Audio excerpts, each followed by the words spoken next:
नेकपा एमालेका अध्यक्ष केपी शर्मा ओली पक्राउ परेपछि मुलुकको राजनीतिक अवस्था तनावपूर्ण बनेको छ। पूर्व प्रधानमन्त्री ओली र नेपाली कांग्रेसका नेता रमेश लेखकलाई शनिबार सबैले पक्राउ गरेपछि एमालेले आज देशभर विरोध प्रदर्शन गर्ने घोषणा गरेको छ। एमाले केन्द्रीय सदस्य परशुराम बस्नेतका अनुसार आज मध्य 12 बजे देशभरका जिल्ला प्रशासन कार्यालयमा विरोध पत्र बुझाउने र प्रदर्शनलाई निर्णायक बनाउने तयारी छ।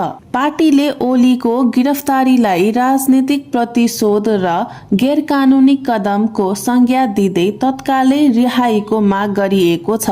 हिजो काठमाडौँको माइती घर र बिजुली बजार क्षेत्रमा प्रहरी र कार्यकर्ता बीच झटपट हुँदा स्थित दिनभर तनावपूर्ण बनेको थियो। ओली र लेखकलाई जेन्जी आन्दोलनका क्रममा दमन गरेको अभियोग लगाइएको छ र उनीहरूलाई आजै काठमाडौँ जिल्ला अदालतमा उपस्थित गराइँदैछ।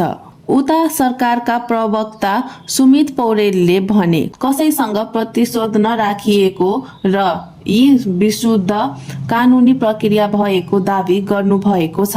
एमालेले सडक र सदन दुवै मोर्चाबाट दबाव सिर्जना गर्ने रणनीति लिएसँगै शपथ पक्ष र प्रतिपक्ष बीचको टकराव अझै चर्किने संकेत देखिएको छ।